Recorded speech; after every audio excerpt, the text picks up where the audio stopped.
स्वागत है आपका chemistry with Manish Soni YouTube channel में।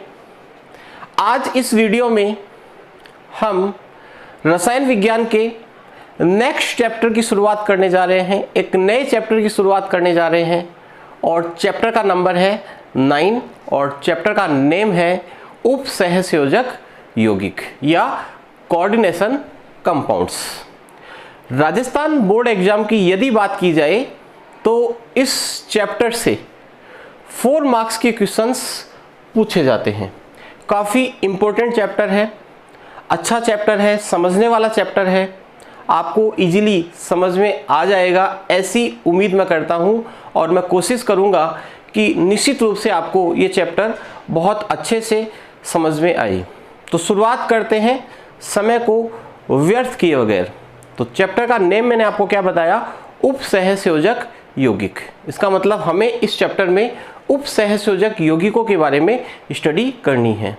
उप सहसंयोजक यौगिकों पे हम आए उससे पहले हमको सबसे पहले इसके अंदर योगात्मक यौगिक क्या होते हैं इसके बारे में समझना होगा। योगात्मक यौगिक या इनको आणविक यौगिक भी कहा जाता है। आणविक यौगिक या योगात्मक यौगिक। देखिएगा, योगात्मक यौगिक का मतलब है ऐसे यौगिक जिनका निर्माण योग से हुआ हो। किससे हुआ हो? योग से हुआ हो। जैसे एक एग्जांपल मैं लेता हूं, आपने इसके बारे में पढ़ा होगा KCl MgCl2.6H2O। इस यौगिक को यदि आप देखो तो इसका जो निर्माण है वो योग से हुआ है। किसके योग से हुआ है? KCl MgCl2 और H2O के योग से। तो योगात्मक यौगिक का एक सामान्य मतलब यदि हम देखें तो इसका मतलब होता है ऐसे यौगिक जिनका निर्माण योग से हुआ है। लेकिन एग्जैक्ट क्या परिभाषा है वो हमें समझना आवश्यक है। क्यों? क्योंकि बोर्ड एग्जाम के अंदर हमें एकदम एग्जैक्ट परिभाषा लिखनी होती है। तो देखिएगा, योगात्मक यौगिक क्या है? जब दो या दो से अधिक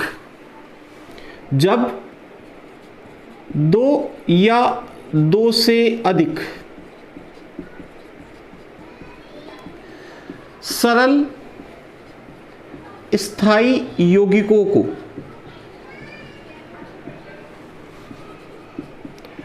परस्पर आणविक अनुपात में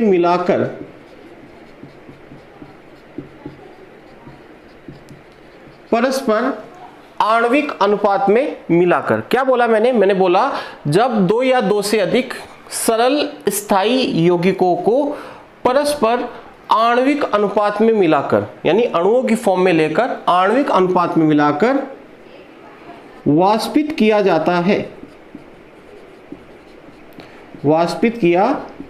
है तो नए स्टाइकियोमेट्रिक पदार्थों के क्रिस्टल प्राप्त होते हैं।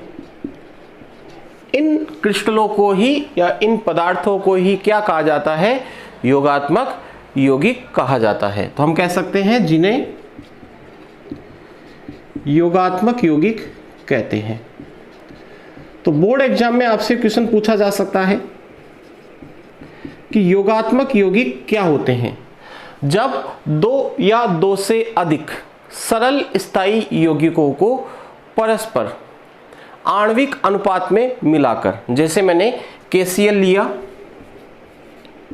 प्लस मैंने लिया MgCl2। KCl एक सरल स्थायी यौगिक है, पोटेशियम क्लोराइड इसका नाम है। MgCl2 भी एक सरल स्थायी यौगिक है, मैग्नीशियम क्लोराइड इसका नाम है। प्लस मैंने लिया वाटर, मिलाकर के इनको मैंने क्या किया? वाष्पित किया, यानी गर्म किया। तो गर्म करने के बाद में क्या होगा? आपको नए स्टाइकियोमेट्रिक पदार्थों के क्रिस्टल प्राप्त होंगे। यहां पर जो क्रिस्टल प्राप्त होगा वो होगा KCl। ये देखो तीनों आपस में जुड़ जाएंगे। KCl MgCl2.6 H2। इसका मतलब यहाँ पे कितने वाटर के मॉलिक्यूल्स काम में आएंगे? 6।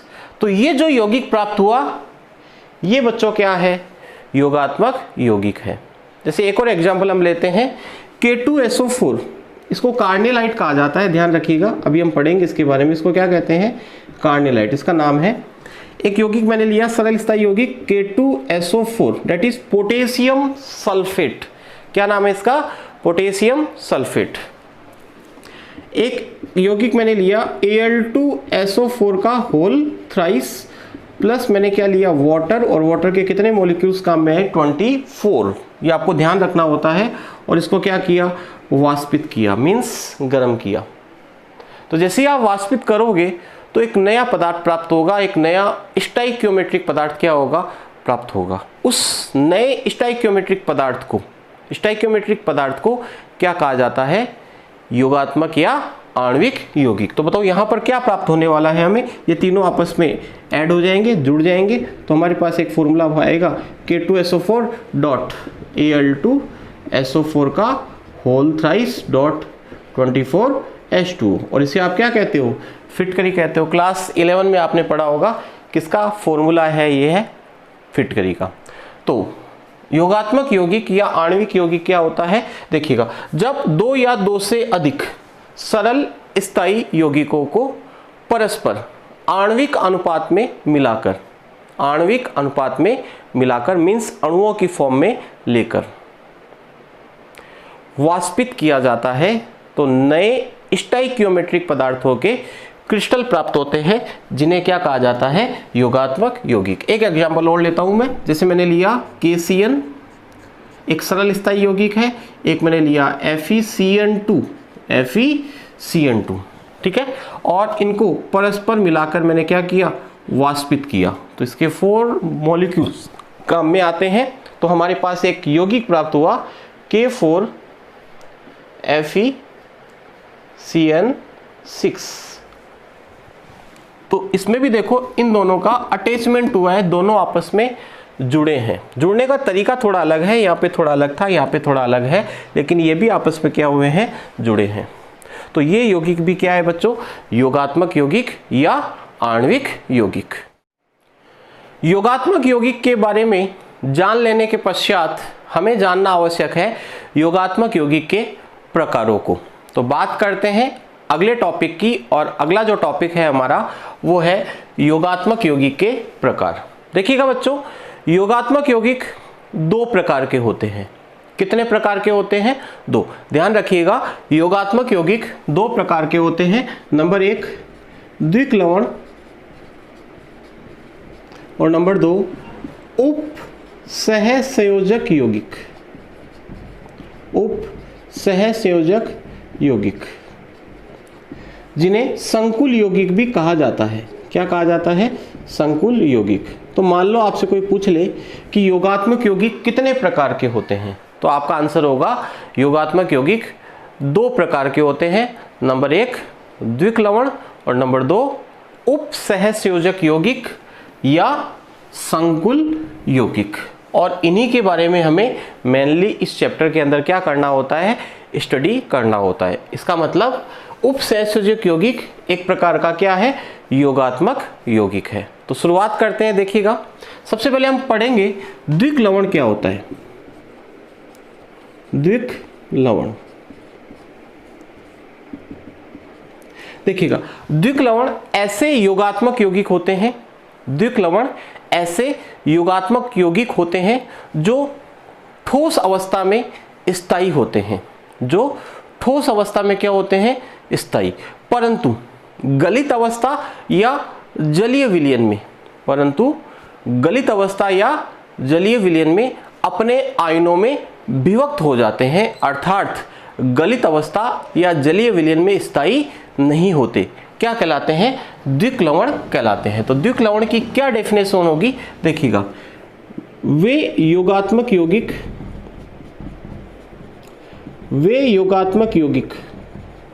जो ठोस अवस्था में स्थायी होते हैं। स्थायी होने का मतलब है टूटते नहीं हैं। ठीक है। तो वे योगात्मक यौगिक जो ठोस अवस्था में स्थायी होते हैं परंतु गलित अवस्था या जलीय विलयन में अपने आयनों में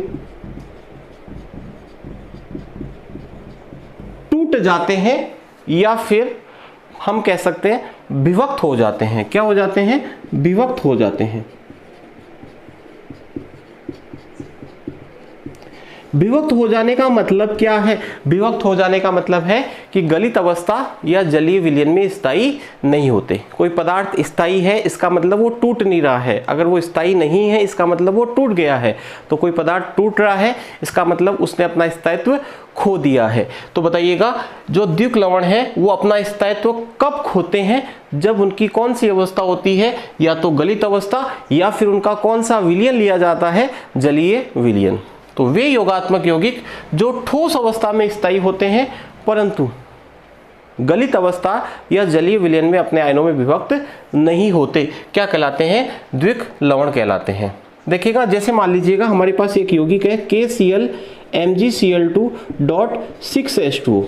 यदि आप इसको ठोस अवस्था में लेते हो तो ठोस अवस्था में ये जो यौगिक है इसी रूप में रहेगा। ये यौगिक ठोस अवस्था में इसी रूप में रहेगा, KCl MgCl2.6H2O के रूप में रहेगा। लेकिन इसी यौगिक को यदि आप गलित अवस्था या इसका जलीय विलयन लोगे आप तो ये अपने आयनों में क्या हो जाएगा? विभक्त हो जाएगा। किस प्रकार से होगा? देखो टूटेगा, ये यहां पर KCl टूटेगा K प्लस Cl माइनस में, MgCl2 टूटेगा Mg+2 plus 2Cl minus. 2Cl minus का मतलब टोटल Cl माइनस कितने हो गए? 3, ठीक है, प्लस 6 मॉलिक्यूल्स ऑफ वाटर। तो जो कार्नेलाइट है इसका नाम कार्नेलाइट होता है बच्चों। क्या होता है? कार्नेलाइट। तो कार्नेलाइट एक द्विक लवण है। जब आप इसे ठोस अवस्था में लेते हो तो ये स्थायी होता है, इसी रूप में रहता है। लेकिन गलित अवस्था या जलीय विलयन में अपने आयनों में क्या हो जाता है? विभक्त हो जाता है। तो इस प्रकार के यौगिक जो होते हैं वो द्विक लवण होते हैं। यदि हम बात करें द्विक लवणों की तो एक बात आपको ये भी ध्यान रख लेनी चाहिए कि द्विक लवण ठोस अवस्था में अपनी पहचान बनाए रखते हैं।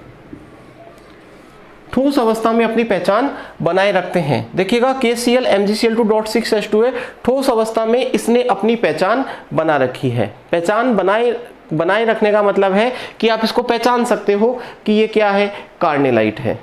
लेकिन यदि आप इसको गलित अवस्था या जलीय विलयन में लोगे तो ये पूर्ण रूप से टूट जाएगा और टूटने के बाद में इसकी पहचान क्या हो जाएगी?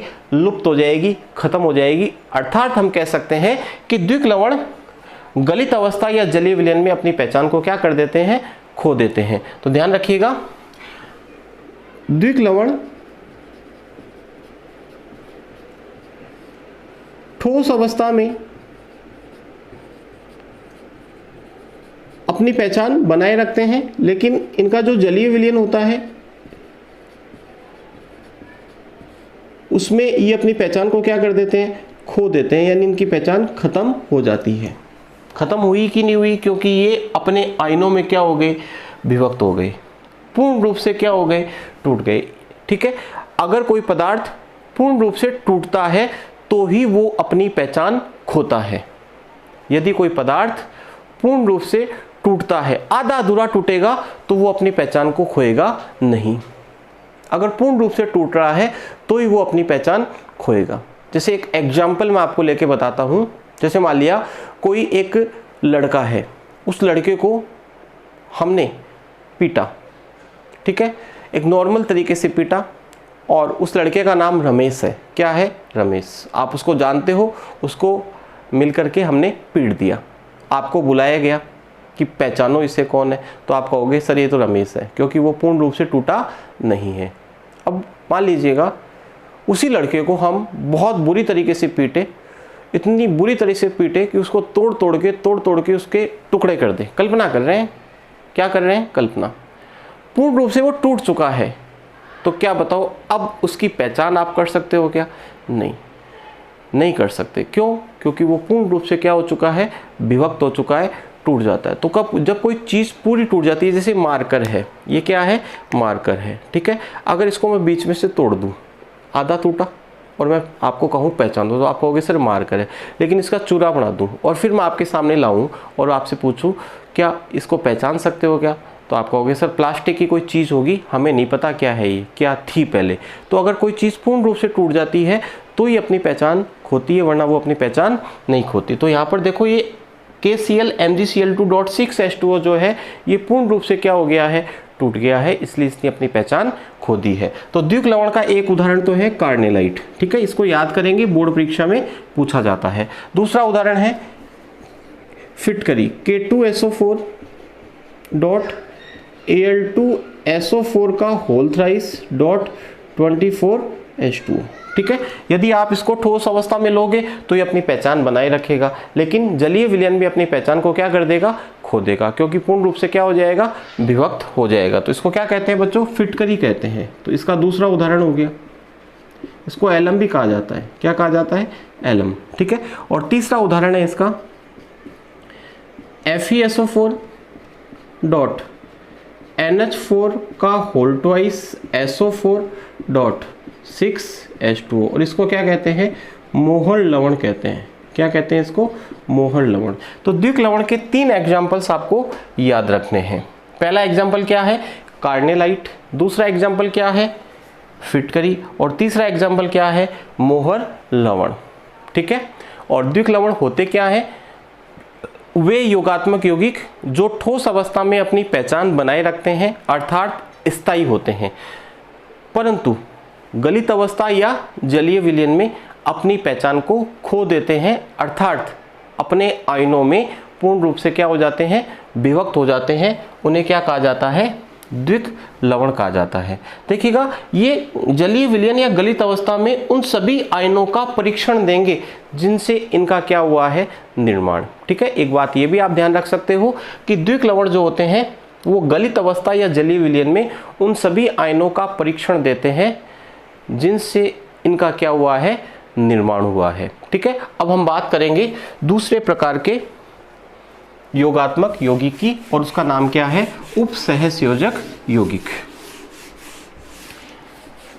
ठीक है। तो उपसहसंयोजक यौगिक क्या होते हैं, देखिएगा,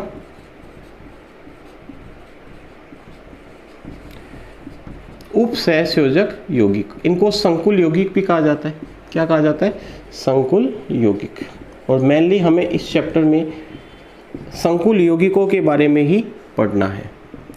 संकुल यौगिक या उपसहसंयोजक यौगिक वे योगात्मक यौगिक होते हैं जो ठोस अवस्था एवं जलीय विलयन दोनों में अपनी पहचान बनाए रखते हैं, दोनों में अपनी पहचान बनाए रखते हैं, यानी दोनों में स्थायी होते हैं। ठोस अवस्था में भी स्थायी होते हैं और जलीय विलयन में भी क्या होते हैं, स्थायी। जबकि द्विक लवण ठोस अवस्था में तो स्थायी थे, लेकिन जलीय विलयन में क्या थे, अस्थायी। लेकिन यदि हम बात करें उपसहसंयोजक यौगिकों की, तो ये यौगिक जो है वो ठोस अवस्था एवं जलीय विलयन दोनों में अपनी पहचान बनाए रखते हैं, अर्थात स्थायी होते हैं। ये यौगिक जो है बच्चों, वो जलीय विलयन में अपने आयनों में पूर्ण रूप से विभक्त नहीं होते हैं। होते तो हैं, विभक्त तो होंगे ये, लेकिन पूर्ण रूप से नहीं होंगे। और अभी मैंने आपको बताया कि जब कोई पदार्थ पूर्ण रूप से अपने आयनों में विभक्त नहीं होता है तो वो अपनी पहचान बनाए रखता है, वो अपनी पहचान बनाए रखता है। तो बताइएगा, उपसहसंयोजक यौगिक क्या है बच्चों, वे योगात्मक यौगिक जो ठोस अवस्था एवं जलीय विलयन दोनों में स्थायी होते हैं, अर्थात अपनी पहचान बनाए रखते हैं, अपनी पहचान बनाए रखते हैं, उप सहसंयोजक यौगिक कहलाते हैं। क्या कहलाते हैं? उप सहसंयोजक यौगिक कहलाते हैं।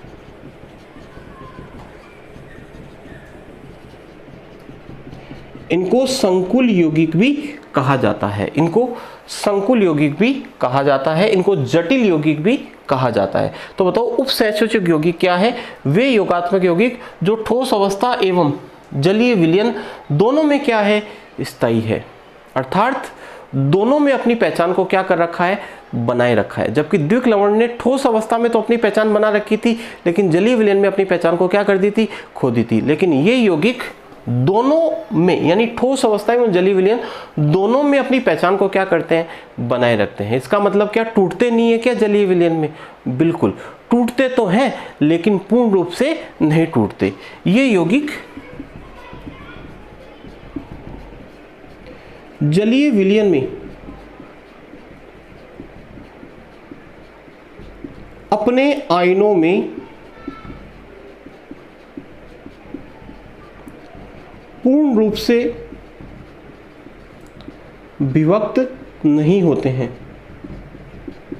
पूर्ण रूप से विभक्त नहीं होंगे। विभक्त तो होंगे लेकिन पूर्ण रूप से विभक्त नहीं होंगे, और जब तक पूर्ण रूप से विभक्त नहीं होंगे तब तक हम कहेंगे कि इन्होंने अपनी पहचान बना रखी है। जैसे एक एग्जांपल लेते हैं, K4FeCN6 हमने लिया, K4FeCN6, ठीक है, और इसको हमने कौन सी अवस्था में लिया? हमने कौन सा इसका विलयन लिया? हमने इसका जलीय विलयन लिया। तो ठोस अवस्था में ये इसी रूप में रहेगा, लेकिन जब आप इसको जलीय विलयन इसका बनाओगे तो क्या होगा बच्चों?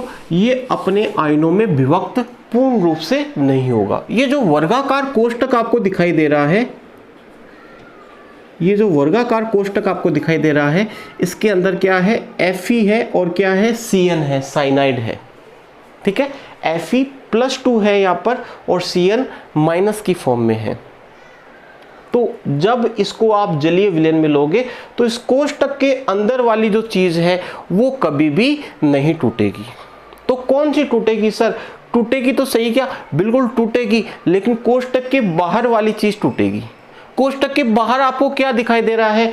पोटेशियम दिखाई दे रहा है, और आपने क्लास 11 में पढ़ा है कि पोटेशियम के ऊपर +1 आवेश होता है। तो बताओ जब ये टूटेगा तो यहां से टूटेगा, ये बात आपको ध्यान रखने वाली है। तो यहाँ पर 4 पोटेशियम अलग हो जाएंगे। सर पोटेशियम पे हम कितना चार्ज लगाएं? तो पोटेशियम पे आपको +1 लगाना है। सर +1 क्यों लगाना है? क्योंकि ये वर्ग नंबर 1 का तत्व है, ठीक है। तो 4 पोटेशियम प्लस ये वाला जो भाग है वो अलग हो जाएगा, FeCN6। बताओ इस FeCN6 का जो कोष्टक है उसके ऊपर कितना आवेश आएगा? -4, प्लस का 4 माइनस का 4, बैलेंस तो करना पड़ेगा ना आवेश हमें। तो +4 पोटेशियम पर है तो FeCN6 पर कितना होगा? -4 होगा। तो देखो ये टूटा तो सही, लेकिन पूर्ण रूप से नहीं टूटा, इसलिए इसने अपनी पहचान को जलीय विलयन में बनाए रखा है। अगर ये पूरा टूटता तो कैसे टूटता? पूरा टूटता तो ऐसे टूटता, 4K plus Fe+2 plus 6Cn-। अगर पूरा टूटता तो ये ऐसे टूटता, और ऐसे टूटता तो हम कहते कि इसने अपनी पहचान खो दी है। लेकिन मैंने आपको क्या बताया? मैंने आपको बताया कि कोष्टक के अंदर वाली चीज कभी भी नहीं टूटती। क्यों नहीं टूटती उसका भी रीजन आपको बताएंगे। फिलहाल आप ध्यान रखिएगा कि उप सहसंयोजक यौगिक में निश्चित रूप से आपको एक कोष्टक जरूर दिखाई देगा। हो सकता है 2 कोष्टक हो, एक वर्गाकार कोष्टक होता है, उस वर्गाकार कोष्टक में जो भी चीज होती है वो आगे ब्रेक डाउन नहीं होती, उसके बाहर वाली चीज हमेशा टूट जाती है। तो देखिएगा मैं एक एग्जांपल और लेता हूं, CONS3 ठीक है, इसको मैंने किस में घोला? जल में, यानी इसका जलीय विलयन मैंने बनाया। तो बताओ ये किस प्रकार से टूटेगा? क्या ये वाला भाग टूटेगा? क्या नहीं टूटेगा। क्यों नहीं टूटेगा? क्योंकि सर ने बताया है कि कोष्टक के अंदर जो चीज होती है वो कभी भी नहीं टूटती, उसके बाहर वाली चीज को आपको अलग करना है। तो बताओ CONS3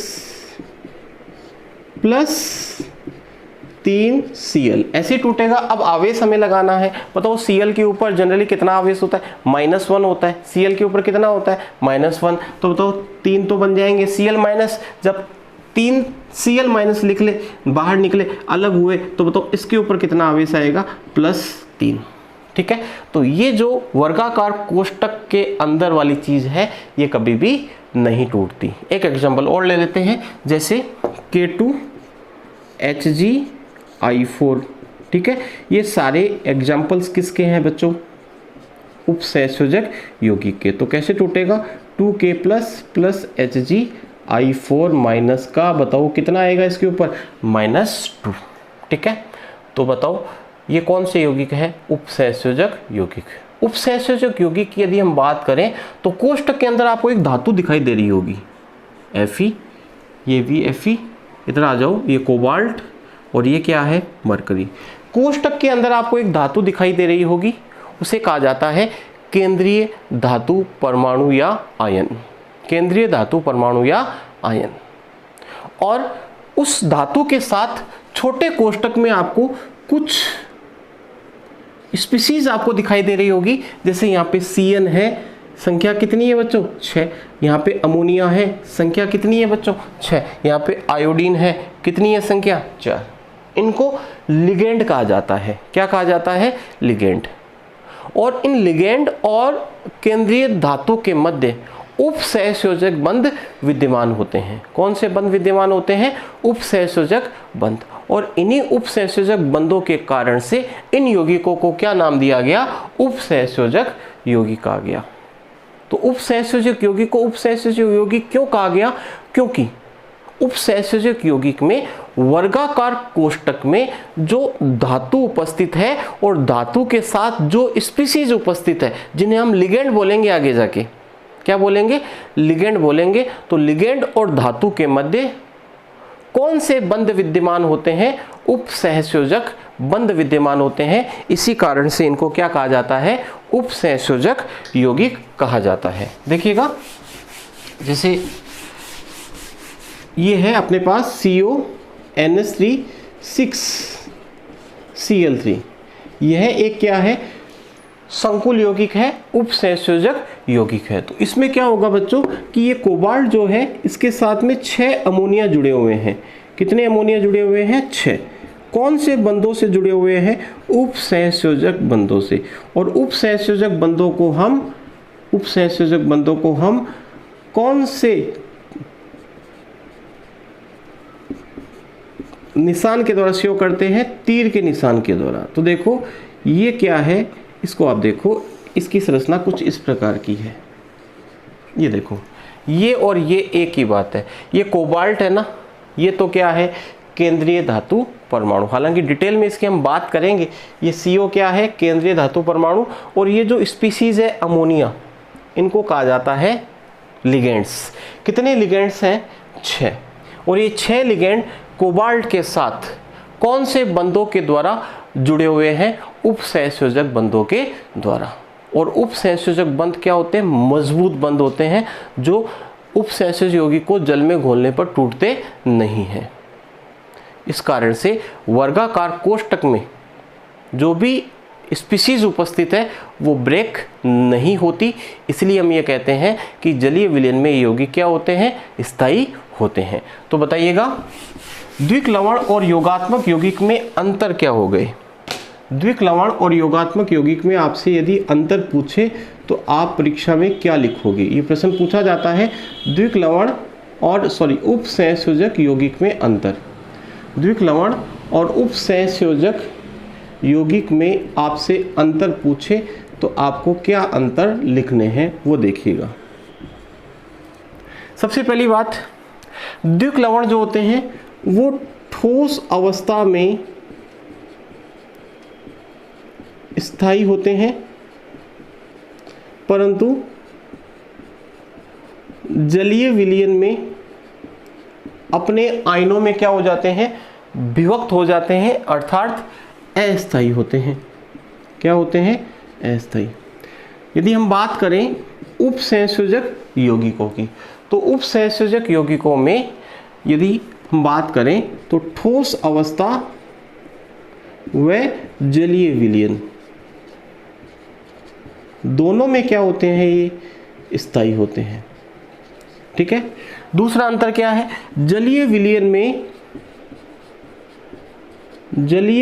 में ये अपने आयनों में पूर्ण रूप से क्या हो जाते हैं, विभक्त हो जाते हैं, लेकिन ये पूर्ण रूप से विभक्त नहीं होते। ये अपनी पहचान खो देते हैं और ये अपनी पहचान बनाए रखते हैं। ये अपनी पहचान खो देते हैं और ये अपनी पहचान बनाए रखते हैं। और इनमें आयनिक बंध उपस्थित होते हैं।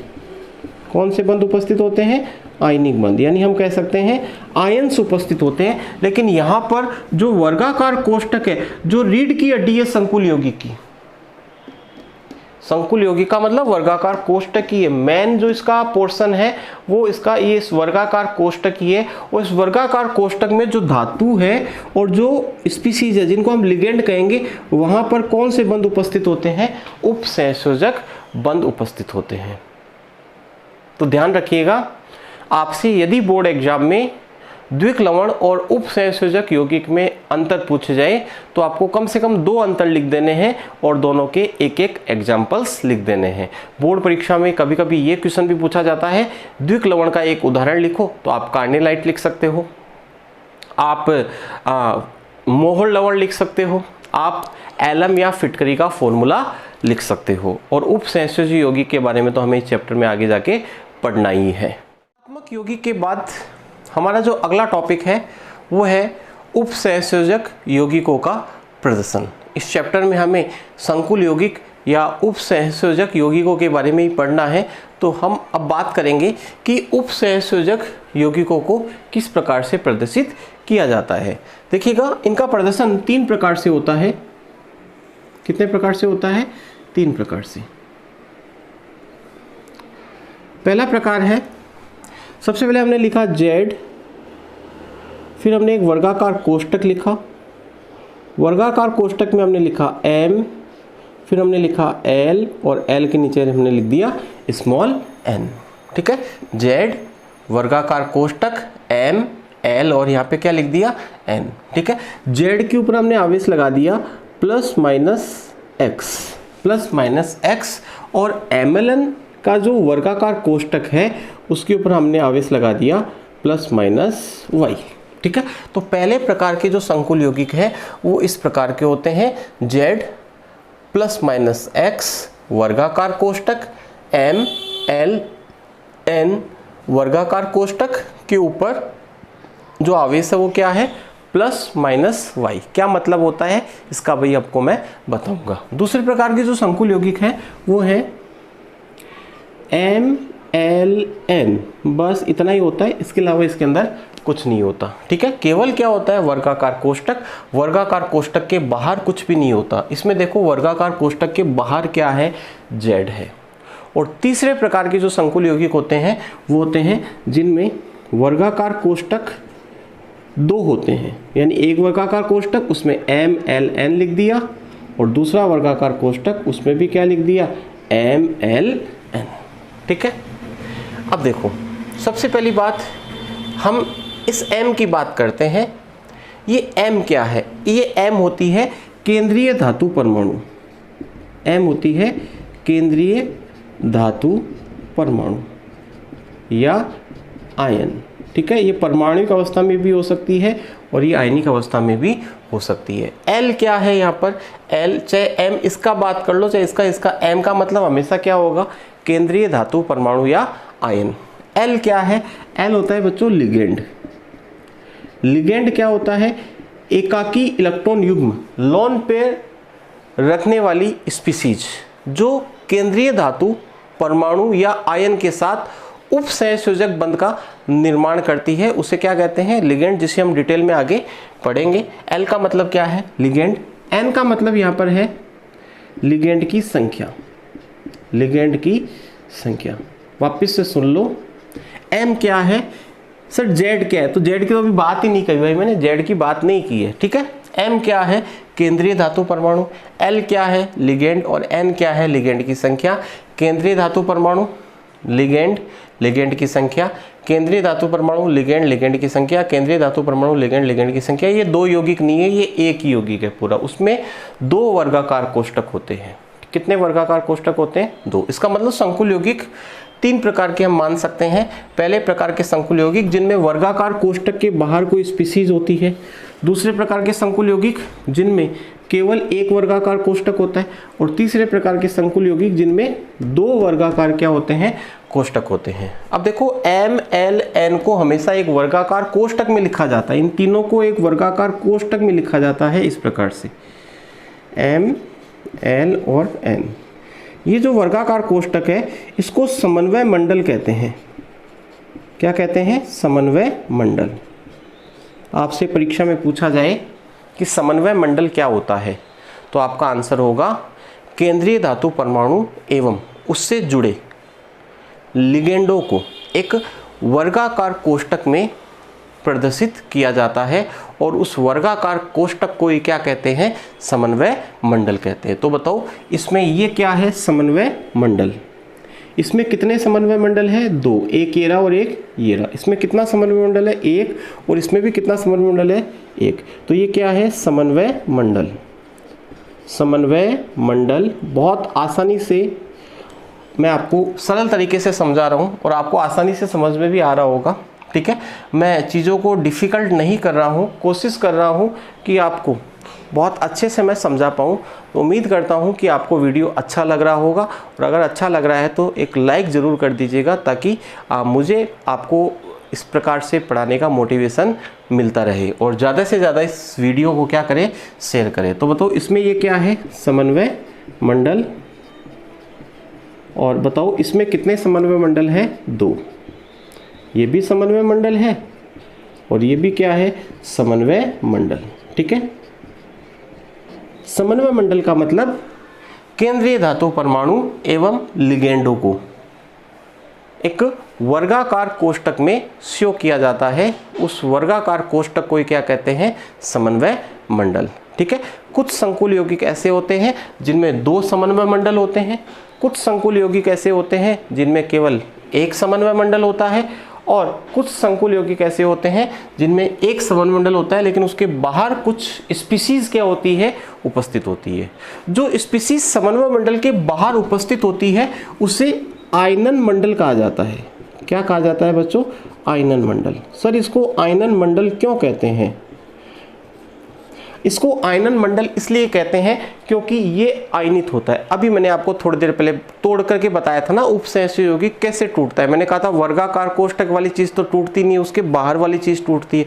तो वो जो बाहर वाली चीज़ है ना, वो जो बाहर वाली स्पीसीज है ना, उसे ही क्या कहा जाता है बच्चों? आयनन मंडल। तो आपसे पूछे कि आयनन मंडल क्या होता है तो आप कहोगे समन्वय मंडल के बाहर उपस्थित स्पीसीज अगर है तो, जरूरी नहीं है हो, जैसे इसमें नहीं है इसमें भी नहीं है, अगर है तो उसे क्या कहते हैं? आयनन मंडल। और आयनन मंडल का ही क्या होता है? आयनीकरण होता है। समन्वय मंडल का आयनीकरण नहीं होता। क्यों नहीं होता? क्योंकि समन्वय मंडल में केंद्रीय धातु परमाणु एवं लिगेंडों के मध्य उप सहसंयोजक बंध पाए जाते हैं जो कि मजबूत बंध है और उप सहसंयोजक बंधों से आयन बनते भी नहीं हैं। तो बताओ यहाँ पर जेड क्या हो गया बच्चों? जेड हो गया यहाँ पे आयनन मंडल। सर आयनन मंडल क्या हमेशा बाईं ओर ही होगा क्या? नहीं होगा। अभी मैंने आवेश की चर्चा नहीं की है तो आवेश के अकॉर्डिंग ये बाईं ओर भी हो सकता है और ये दाईं ओर भी हो सकता है। तो फिलहाल मैं आपको जो बता रहा हूँ उसका आप ध्यान दीजिएगा। जेड क्या है? आयनन मंडल है। ठीक है, अब जेड के ऊपर मैंने आवेश लगा रखा है plus minus x. Plus minus x का क्या मतलब है? आयनन मंडल पर आवेश। आयनन मंडल पर आवेश। प्लस माइनस एक्स का मतलब है आयनन मंडल पर आवेश। और प्लस माइनस वाई का मतलब क्या है? प्लस माइनस वाई का मतलब है समन्वय मंडल पर आवेश। समन्वय मंडल पर आवेश। सर यहां पर आवेश क्यों नहीं लगाया? क्योंकि यहां पर आवेश है नहीं, ये उदासीन संकुल यौगिक है। और यहाँ पर आवेश नहीं लगाया क्योंकि ये आपस में बैलेंस्ड है। क्या है? बैलेंस। जैसे NaCl है, NaCl में बैलेंस्ड होता है इसलिए आवेश नहीं लगाया गया। ठीक है, यहाँ पर आवेश को शो इसलिए किया गया तो ताकि मैं आपको ये बता पाऊँ, हालांकि इसमें भी आवेश होता है लेकिन वो बैलेंस्ड होता है, बैलेंस तो इसका भी होता है, लेकिन शो मैं इसलिए कर रहा हूँ यहाँ पर ताकि मैं आपको बता पाऊँ कि जेड पहले भी हो सकता है और जेड बाद में भी हो सकता है। ये बात मुझे आपको बतानी है, इसीलिए मैंने यहाँ पर आवेश को क्या किया है, शो किया है। अब आप मुझे एक बात बताइएगा कि किसी भी यौगिक को लिखते समय हमारा जो पैटर्न होता है वो प्राय यही होता है कि पहले धनायन को लिखते हैं और फिर किसको लिखते हैं, ऋणायन को। पहले धनायन को लिखते हैं और फिर किसको लिखते हैं, ऋणायन को। जैसे हमें सोडियम क्लोराइड लिखना है तो पहले Na+ लिखेंगे, फिर क्या लिखेंगे, Cl-। हमें MgCl2 लिखना है तो पहले हम Mg+2 लिखेंगे, फिर क्या लिखेंगे, Cl-Cl-। ठीक है, तो प्राय यही करते हैं अपन, पहले धनायन लिखते हैं फिर क्या लिखते हैं, ऋणायन लिखते हैं। तो बताओ इसको हमें लिखना है तो इसको हम दो प्रकार से लिख सकते हैं। दो प्रकार कौन कौन से हो सकते हैं वो देखिएगा। यदि Z पर मैं +x मानूं, भाई प्लस माइनस दोनों मान रखा है ना, अगर मैं Z पे प्लस मानूं x तो बताओ MlN पे क्या होगा, माइनस होगा कि नहीं होगा, तो MlN पे क्या हो जाएगा, -y। तो Z पहले लिखा जाएगा। अगर Z पे प्लस आवेश है तो Z पहले लिखा जाएगा और Z पे अगर बिल्कुल माइनस आवेश है, एग्जैक्टली आप सही सोच रहे हो, तो वो बाद में लिखा जाएगा। ठीक है, तो देखिएगा यहाँ पे हमने लिखा MlN के ऊपर हमने +x लगा दिया, तो बताओ Z के ऊपर क्या आ जाएगा, सॉरी MlN के ऊपर +y लगाएंगे ना, +y लगाएंगे तो Z के ऊपर क्या आ जाएगा, -x आ जाएगा। तो अगर Z को पहले लिखते हो तो Z प्लस का होगा और Z को बाद में लिखते हो तो Z माइनस का होगा। अब इनके एग्जाम्पल्स देखो। ठीक है, सबसे पहले मैं इसका एग्जाम्पल बताता हूँ आपको। ठीक है, इसमें ये उदासीन संकुल यौगिक है, जैसे NiCO4, जैसे FeCO5, ये दो संकुल यौगिक मैंने बताए, और भी आएंगे आगे। ठीक है, पूरा चैप्टर संकुल यौगिकों से ही भरा हुआ है, तो आप टेंशन ना लें एग्जाम्पल्स की। फिलहाल मैं आपको इतना बताना चाह रहा हूं कि ये जो संकुल यौगिक है, इस संकुल यौगिक में MlN ही है और ये उदासीन संकुल यौगिक का कोई आवेश इसके ऊपर आपको दिखाई नहीं दे रहा, तो M बराबर तो निकल हो गया या निकल बराबर M हो गया। CO क्या है, लिगेंड है। CO क्या है, लिगेंड। CO निकल के साथ कौन से बंधों से जुड़ा हुआ है, उपसहसंयोजक बंधों से, और यहाँ पे 4 जो है वो N है, यानी लिगेंड की क्या है, संख्या। बताओ Fe क्या है, मेटल है, केंद्रीय धातु। CO क्या है, लिगेंड, और 5 क्या है, लिगेंड की संख्या है। ठीक है, यहाँ पर इसका एक एग्जाम्पल लेते हैं, जैसे PtNH3 और PtCl4। ठीक है, लिगेंड अलग हो गए तो उसको मैं एल्डेस कर सकता हूँ। ठीक है, तो PtNH3 PtCl4। ठीक है, ये एक समन्वय मंडल है और एक ये समन्वय मंडल है। क्या ये दो संकुल यौगिक है, नहीं, एक ही संकुल यौगिक है, लेकिन उसमें समन्वय मंडल कितने हैं, 2 है। यहाँ पे आ जाते हैं अपन। ठीक है, पहले इसका एग्जाम्पल देखो। इसका एग्जाम्पल है K4FeCN6। K4FeCN6, ये K है ना, K वो क्या है, Z है।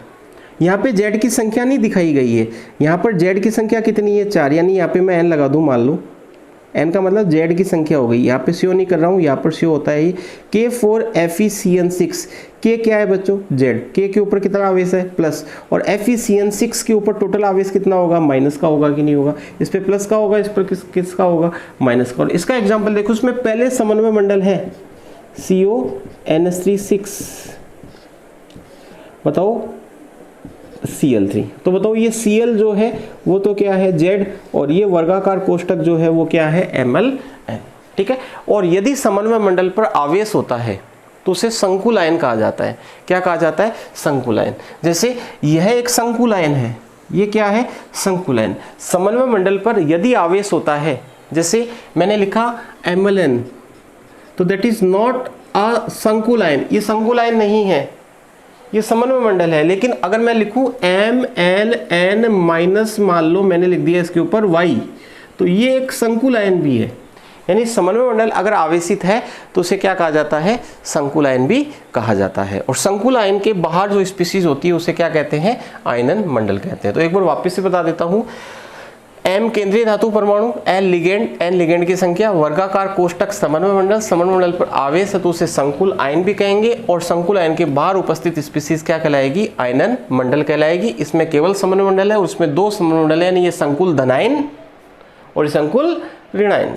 ठीक है, ये संकुल धनायन है। सर आवेश तो दिखाई नहीं दे रहा, बैलेंस हो रखा है भैया, होता है आवेश। ये संकुल धनायन है और ये संकुल क्या है, ऋणायन। जैसे इसके ऊपर +2 मान लूँ तो इसके ऊपर -2 होगा, इस पर +1 मान लूँ तो इस पर -1 होगा, इस पर +3 मानूँ तो इस पर -3 होगा।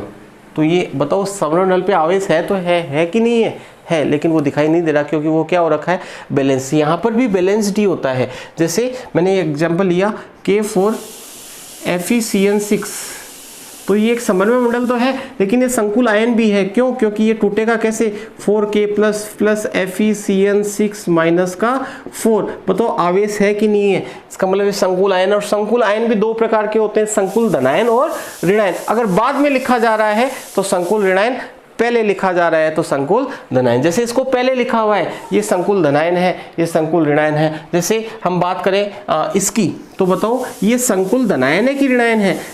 बाद में लिखा गया ना, पहले तो K4 आ गया, बाद में लिखा गया, बाद में लिखने का मतलब ये संकुल क्या है, ऋणायन। बताओ जैसे मैं इसकी बात करूं, ये जो एग्जांपल है, ये बताओ संकुल आयन है कि नहीं है, आयन है, लेकिन ये संकुल धनायन होगा। क्या ये संकुल आयन है क्या, नहीं। क्यों? क्योंकि इसके ऊपर कोई आवेश उपस्थित नहीं है।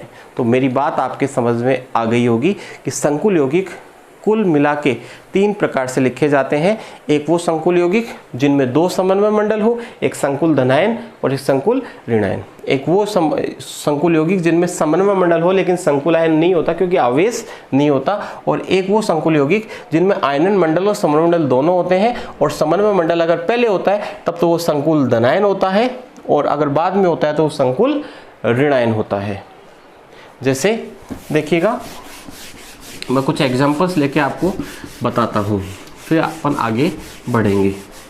जैसे मैंने एक लिखा CONH3,6। ये चीज़ें आपको समझ में आनी चाहिए तभी आगे का चैप्टर आप समझ पाओगे। जैसे मैंने लिखा, बताओ इसको पहले लिखा और इसको बाद में लिखा, तो ये तो क्या है, आयनन मंडल है।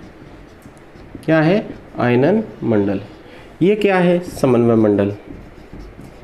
अब बताओ समन्वय मंडल के आगे आयनन मंडल आ रहा है, इसका मतलब इस पर भी आवेश होगा कि नहीं होगा। तो इस पर कितना होगा, -3, तो इस पर कितना होगा, +3। इसका मतलब संकुल क्या हो गया, धनायन हो गया। ठीक है, संकुल धनायन हो गया, यानी समन्वय मंडल धनावेशित है। समन्वय मंडल क्या है, धनावेशित। जैसे मैंने लिखा K2HgI4। बताओ ये क्या है, आयनन मंडल, ये क्या है, समन्वय मंडल। समन्वय मंडल बाद में आया ना, तो बताओ ये संकुल आयन हुआ कि नहीं हुआ। और संकुल आयन भी कौन सा, ऋणायन, यानी माइनस वाला।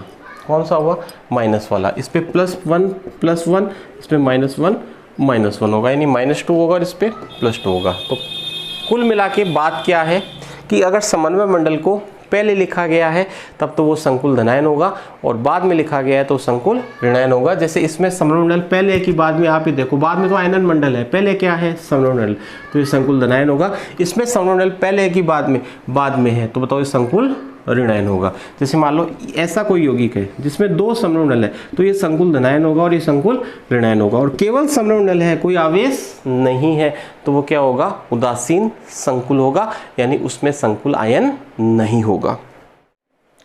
संकुल यौगिकों का प्रदर्शन पढ़ने के बाद हम बात करेंगे संकुल यौगिकों से संबंधित कुछ बेसिक टर्म्स की। तो हमारा जो अगला टॉपिक है वो है संकुल यौगिकों से संबंधित पारिभाषिक शब्दावली। तो इसमें सबसे पहले हम ले रहे हैं केंद्रीय धातु परमाणु क्या होता है। हालांकि मैंने बता दिया, फिर भी अकॉर्डिंग टू नोट्स अगर हम चलें तो हमें अपन को केंद्रीय धातु परमाणु या आयन क्या होता है वो हमें पढ़ना होगा। तो देखिएगा, आपसे मान लो पूछ ले तो क्या होगा, केंद्रीय धातु परमाणु या आयन, संकुल यौगिक में समन्वय मंडल में उपस्थित धातु जो लिगेंडों के साथ उपसहसंयोजक बंधों से बंधित होती है, उसे हम क्या कहते हैं, केंद्रीय धातु परमाणु या आयन। तो सिंपल वर्ड्स में कहूँ तो समन्वय मंडल में उपस्थित धातु क्या कहलाती है? केंद्रीय धातु परमाणु या आयन। ठीक है, जैसे ये एक संकुल यौगिक है K4FeCN6। सर ये सूत्र कैसे बनते हैं वो सारे मैं आपको सिखाऊंगा, फिलहाल आप इनको देखते रहो। ये तो आयनन मंडल हो गया, ये समन्वय मंडल हो गया। समन्वय मंडल में ये जो धातु है ना, यही क्या होती है? M, और M का मतलब क्या है?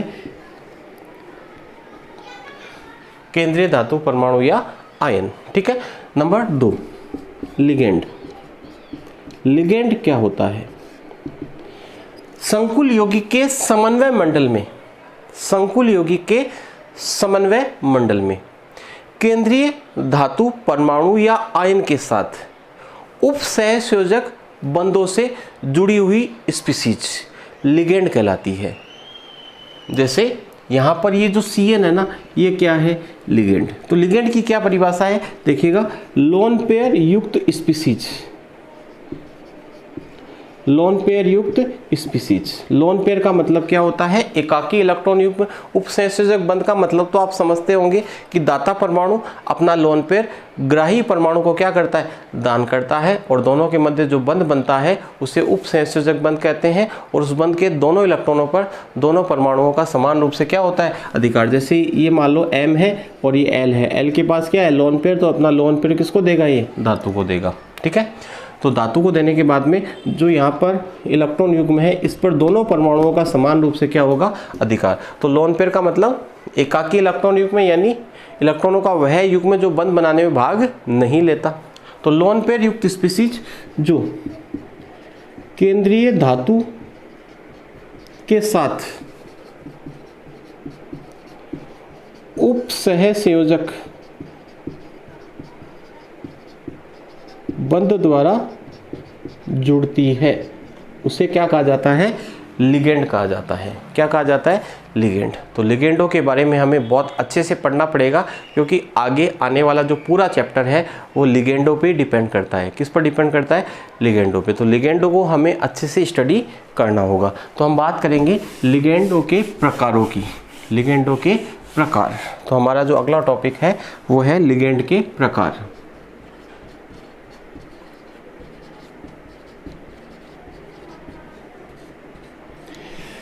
देखिएगा, लिगेंड जो होते हैं वो 6 प्रकार के होते हैं। लिगेंड कितने प्रकार के होते हैं? 6। एकल दंतुक लिगेंड, द्विदंतुक लिगेंड, त्रिदंतुक लिगेंड, चतुर्दंतुक लिगेंड, पंचदंतुक लिगेंड और षड्दंतुक लिगेंड। एकल दंतुक लिगेंड का मतलब वे लिगेंड जिनमें एक दाता परमाणु उपस्थित होता है। कितना दाता परमाणु? एक। और वो वाला दाता परमाणु ही केंद्रीय धातु के साथ उप सहसंयोजक बंध से जुड़ा होता है। जैसे अमोनिया है, अमोनिया में नाइट्रोजन पर क्या होता है? Lone pair. दाता परमाणु होने के लिए लोन पेयर होना, उपस्थित होना आवश्यक है। तो बताओ, अमोनिया में एक ही दाता परमाणु है और ये एक ही दाता परमाणु धातु के साथ जुड़ेगा, तो बताओ ये कैसा लिगेंड हो गया? एकल दंतुक लिगेंड। ठीक है। 2 दाता परमाणु वाले लिगेंड द्विदंतुक लिगेंड कहलाएंगे। जैसे अपन बात करें, एक लिगेंड मैंने लिया CH2NH2, CH2NH2। बताओ इसमें कितने दाता परमाणु हैं? 2। और दोनों दाता परमाणु एक साथ धातु के साथ जुड़ते हैं। तो बताओ इस प्रकार के लिगेंड क्या कहलाते हैं? द्विदंतुक लिगेंड कहलाते हैं। इसी प्रकार 3 दाता परमाणु वाले 3 लिगेंड त्रिदंतुक लिगेंड, 4 दाता परमाणु वाले चतुर्दंतुक, 5 वाले पंचदंतुक और 6 वाले षड्दंतुक। तो बारी बारी हम इन लिगेंडों को पढ़ेंगे। तो बताओ लिगेंड कितने प्रकार के? 6 प्रकार के। और इन लिगेंडों को बहुत अच्छे से आपको याद करना है। इन लिगेंडों के नाम अच्छे से याद होने चाहिए। इन लिगेंडों पर यदि आवेश है तो वो आवेश अच्छे से याद होना चाहिए, क्योंकि आगे आने वाला जो पूरा चैप्टर है वो इन्हीं के इर्द गिर्द घूमता है। ये अगर आपको नहीं आते हैं, इनके बारे में आपको नहीं पता है प्रॉपर्ली, तो आप आगे आने वाले चैप्टर के जो क्वेश्चंस है बोर्ड परीक्षा में वो सॉल्व नहीं कर पाओगे। तो बहुत अच्छे से, चाहे आपको 2 दिन लग जाए इनको याद करने में, अगर आपने ये याद कर लिए तो समझ लो आपने 70% पार्ट याद हो जाएगा और क्वेश्चंस भी आपके क्या हो जाएंगे? सॉल्व हो जाएंगे। तो लिगेंड्स बहुत इंपॉर्टेंट है। तो सबसे पहले हम बात करेंगे एकल दंतुक लिगेंड की।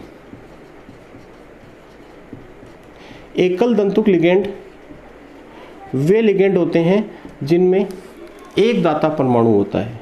कितना दाता परमाणु होता है? एक दाता परमाणु।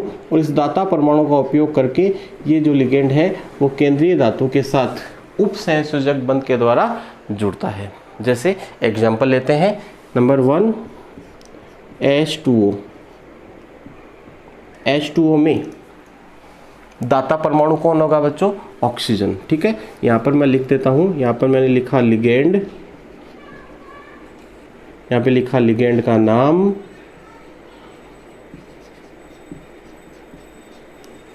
यहाँ लिखा लिगेंड का दाता परमाणु, और यहाँ लिखा मैंने उसका आवेश। ठीक है, ये सारा जो मैटर है वो नोट्स की पीडीएफ के माध्यम से आप तक पहुंचा दिया जाएगा। तो आप यदि वीडियो देख रहे हैं तो इनको स्क्रीनशॉट भी ले सकते हैं, और नोट्स भी कोशिश करूंगा कि आपको मैं क्या करवा दूं, उपलब्ध करवा दूं। तो सबसे पहला लिगेंड है एकल दंतुक लिगेंड में H2O। ऑक्सीजन पर क्या है? Lone pair. लिगेंड का नाम होता है एक्वा। ठीक है, ये पर्टिकुलर जो नेम है वही आपको याद रखने हैं। H2O का नाम यहाँ पर आपको क्या याद रखना है? एक्वा। और इसका दाता परमाणु कौन है? ऑक्सीजन। और आवेश कितना है इसके ऊपर? 0। 0 का मतलब उदासीन। क्या है ये? उदासीन। तो पहला लिगेंड आपने कौन सा याद किया? H2O। H2O का नाम क्या होगा? एक्वा होगा। H2O का नाम क्या होगा? एक्वा। लिगेंड क्यों है ये? क्योंकि इसमें ऑक्सीजन पर क्या उपस्थित है? Lone pair. दूसरा है NH3। NH3 का नाम होता है एमीन। ध्यान दीजिएगा, आधा में भी आता है और पूरा में भी आता है। एमीन होता है, एमीन नहीं होता, एमीन होता है। ये बहुत इंपॉर्टेंट बात है। हालांकि इस चीज़ के नंबर तो नहीं कटते, लेकिन एग्जामिनर पे एक अलग इंप्रेशन जाता है यदि आप उसका नाम सही लिखते हो। ये गलत है और ये क्या है? सही है। ऐसा नाम हम जब ऑर्गेनिक केमिस्ट्री पढ़ते हैं तो वहाँ पर ये एमीन लिखा हुआ आता है। अगर आपको केवल यहाँ पर लिखना है एमीन तो एमीन होगा। क्या होगा? एमीन। लेकिन अगर आपको एथिलीन डाइमीन लिखना है, एक बात और बता देता हूँ, एथिलीन डाई एमीन लिखना है तो इसमें आधा में नहीं आएगा। अगर केवल एमीन लिख रहे हो तो उसमें आधा में लिखना है, लेकिन उसके साथ कुछ और नाम भी है तो उसमें क्या लगाना है आपको? आधा में नहीं लगाना। तो बताओ NH3 का क्या नाम है? एमीन। दाता परमाणु कौन है? नाइट्रोजन। आवेश कितना होगा? 0। ठीक है। तीसरा है CO। दाता परमाणु, इसका नाम होता है बच्चों कार्बोनिल। क्या नाम होता है इसका? कार्बोनिल होता है। दाता परमाणु C होता है और आवेश कितना होता है? 0। इसका मतलब ये भी क्या है? उदासीन लिगेंड है। नंबर 4 है CS। इसे कहते हैं थायोकार्बोनिल। थायोकार्बोनिल। थायोकार्बोनिल। दाता परमाणु इसमें C है। आवेश कितना है? 0। नंबर 5 है, पांचवा लिगेंड है PH3। PH3 में फॉस्फोरस पर लोन पेयर होता है। इसे फोस्फिन कहा जाता है। क्या कहा जाता है बच्चों? इसे फोस्फिन कहा जाता है। दाता परमाणु क्या है? P। आवेश कितना है बच्चों? 0। ठीक है। नंबर 6 है PH3 का होल थ्राइस। PH3 का होल थ्राइस। इसे कहते हैं ट्राइफेनिल फोस्फिन। ट्राइफेनिल फोस्फिन। दाता परमाणु कौन होगा? P। आवेश कितना होगा? 0। ठीक है। सातवां है PY। सातवां क्या है? PY। PY पिरिडीन होता है। PY क्या होता है? पिरिडीन। कुछ इस प्रकार से इसका फॉर्मूला हम लिखते हैं, ये देखो। नाइट्रोजन पर क्या है? Lone pair. ठीक है। PY से इसको शो करते हैं, इसको कहते हैं पिरिडीन। और दाता परमाणु कौन है? नाइट्रोजन। आवेश कितना है? 0। तो इनको आपको एग्जैक्टली जैसे मैं याद करवा रहा हूँ वैसे ही आपको क्या करना है? याद करना है। तो स्क्रीनशॉट आप ले सकते हैं ताकि मैं बोर्ड को साफ कर दूँ। 8वें नंबर का ऊपर लिख रहा हूँ। ठीक है, 8वें नंबर का। 8वां है H-। ठीक है, इसका नाम है हाइड्रो या हाइड्राइडो। क्या नाम है इसका? हाइड्राइडो। दाता परमाणु H है। आवेश कितना है? -1। ठीक है। नंबर 9 है F माइनस, इसे कहते हैं फ्लोरिडो या फ्लोरो भी कह सकते हैं, फ्लोरिडो भी कह सकते हैं। एनसीईआरटी में फ्लोरिडो बोला जाता है तो फ्लोरिडो सही रहेगा। दाता परमाणु है F और आवेश कितना है -1। इसी प्रकार नंबर 10 है Cl माइनस क्लोरिडो, क्या नाम है इसका, क्लोरिडो। Cl दाता परमाणु हो गया -1, ठीक है। 11 नंबर पे है Br माइनस ब्रोमीडो, ब्रोमीडो, इनके नाम अच्छे से याद कर लेना। दाता परमाणु Br, आवेश कितना -1। 12 नंबर है I माइनस, इसको कहते हैं आयोडो, क्या कहते हैं, आयोडो। दाता परमाणु I, आवेश कितना -1। इसके बाद में 13 नंबर पे है NO2 माइनस, इसे नाइट्रो कहते हैं, क्या कहते हैं इसको, नाइट्रो कहते हैं, या इसका नाम होता है नाइट्राइटो, नाइट्राइटो N, नाइट्रो या नाइट्राइटो N, नाइट्रो या नाइट्राइटो N। दाता परमाणु कौन होगा, नाइट्रोजन। नाइट्राइटो N का मतलब इसमें दाता परमाणु N है, आवेश कितना है -1। नंबर 14 है ONO माइनस, इसमें इसका नाम होगा नाइट्राइटो O, नाइट्राइटो O। इसमें दाता परमाणु कौन है, ऑक्सीजन। देखो इसको नाइट्रो बोलोगे या नाइट्राइटो N बोलोगे, इसको नाइट्राइटो O या नाइट्राइटो भी बोल सकते हैं, दोनों सही है। ONO माइनस को या तो नाइट्राइटो बोल दो या नाइट्राइटो O बोलो, लेकिन NO2 माइनस को नाइट्रो बोलना है या फिर नाइट्राइटो N बोलना है, यानी डेस लगा के N और O लगाओ तो नाइट्राइटो ही शब्द आएगा, ठीक है। आवेश, दाता परमाणु O है, आवेश कितना है -1। इसके बाद में है नंबर 15, ऊपर लिख देता हूँ, स्क्रीनशॉट आप ले सकते हैं। नंबर 15 है O-2 ऑक्सो, क्या कहते हैं बच्चों इसको, ऑक्सो कहते हैं। दाता परमाणु O है, आवेश कितना हो गया -2। नंबर 16 है O2-2, इसको कहते हैं पर ऑक्सो, क्या कहते हैं बच्चों इसको, पर ऑक्सो कहते हैं। दाता परमाणु O, आवेश कितना है -2। इसके बाद में 17 नंबर है O2-, इसे कहते हैं सुपर ऑक्सो, क्या कहते हैं इसको, सुपर ऑक्सो कहते हैं। ऑक्सीजन, आवेश कितना है -1। उसके बाद में है N-3, इसे कहते हैं नाइट्राइडो, क्या कहते हैं इसको, नाइट्राइडो। नाइट्रोजन दाता परमाणु, आवेश कितना है -3। नंबर 19 N3-, इसे कहते हैं एजाइडो, क्या कहते हैं इसको, एजाइडो कहते हैं।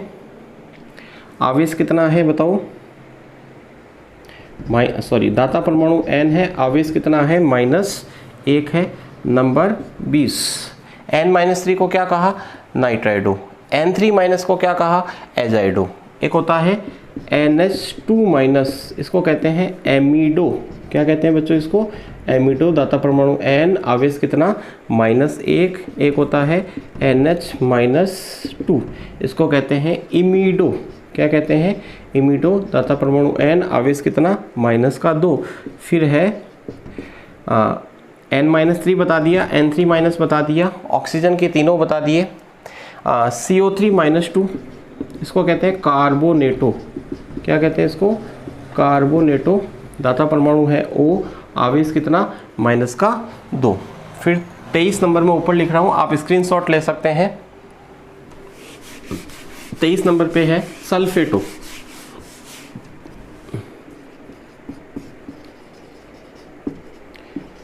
सल्फेटो SO4-2, आवेश कितना -2। फिर 24 नंबर पे है CN-, इसको कहते हैं साइनो या साइनाइडो, साइनो या साइनाइडो। आवेश कितना, दाता परमाणु, इसमें ऑक्सीजन है, सॉरी सल्फेटो लिख दिया, इसमें दाता परमाणु है C, आवेश कितना है -1। तो ये मैंने कुछ एकल दंतुक लिगेंडों के बारे में आपको मैंने बताया, जो उदासीन भी हो सकते हैं, ऋणावेशित भी हो सकते हैं और धनावेशित भी हो सकते हैं। जैसे एक लिगेंड और है 25 नंबर पे NO+, ठीक है। इसमें दाता परमाणु है इसका नाम है नाइट्रोसोनियम, नाइट्रोसोनियम, दाता परमाणु है नाइट्रोजन और आवेश कितना है +1। इसका नाम याद करना है, नाइट्रोसोनियम होता है, प्लस आवेश की वजह से ईएम लग जाता है इसके पीछे। और यही लिगेंड उदासीन भी हो सकता है, और जब ये उदासीन होता है तो इसे नाइट्रोसिल कहते हैं। क्या कहते हैं? नाइट्रोसिल, दाता परमाणु N और आवेश कितना 0। ठीक है, तो ये मैंने आपको कुछ एकल दंतुक लिगेंडों के बारे में बताया। एकल दंतुक लिगेंड के बाद अब हम बात करेंगे द्विदंतुक लिगेंड की। वे लिगेंड जिनमें 2 दाता परमाणु उपस्थित होते हैं। दाता परमाणु कितने होते हैं? 2 दाता परमाणु उपस्थित होते हैं और दोनों दाता परमाणु एक साथ केंद्रीय धातु परमाणु के साथ उपसंयोजक बंधों के द्वारा जुड़े होते हैं। क्या कहलाते हैं? द्विदंतुक लिगेंड। जैसे एग्जाम्पल है इसका, नंबर 1 CH2NH2, CH2NH2। इसमें देखो 2 दाता परमाणु हैं। कौन कौन से हैं? N और N। ये दोनों क्या है? दाता परमाणु, क्योंकि दोनों पर क्या है? लोन पेयर है। ठीक है, इसका नाम होता है एथिलीन डाइएमीन। Ethylene die. अब देखो यहाँ पर एमीन जब लिखो तो आधा मैं नहीं आएगा। एमीन में आधा मैं तभी लगाना है जब वो अकेला हो। एमीन, इसमें एमीन नहीं आएगा। ठीक है, ये एथिलीन होता है।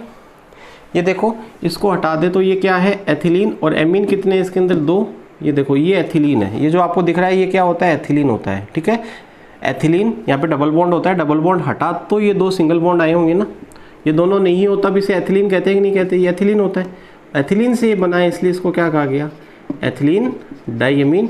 या फिर इसका एक और नाम है एथेन 1,2 डाइएमीन।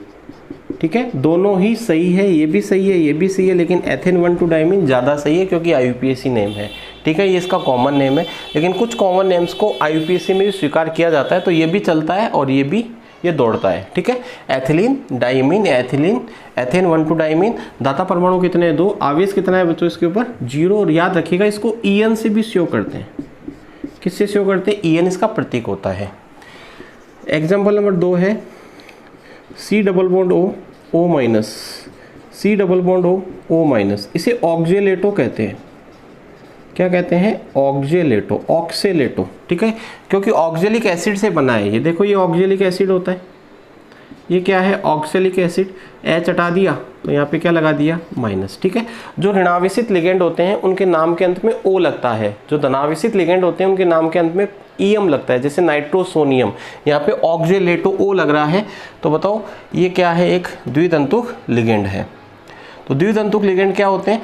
जिनमें 2 दाता परमाणु हो और एक साथ दोनों दाता परमाणु केंद्रीय धातु परमाणु के साथ उपसंयोजक बंध से क्या हो? जुड़े हुए हो। तो ये आज हमने आपको द्विदंतुक लिगेंड तक पढ़ा दिया है। यहाँ तक आप स्टडी कीजिएगा। मिलते हैं अगले वीडियो लेक्चर में त्रिदंतुक लिगेंड के साथ और आगे वाले लिगेंडों के साथ। तब तक के लिए धन्यवाद। जय हिंद, जय भारत।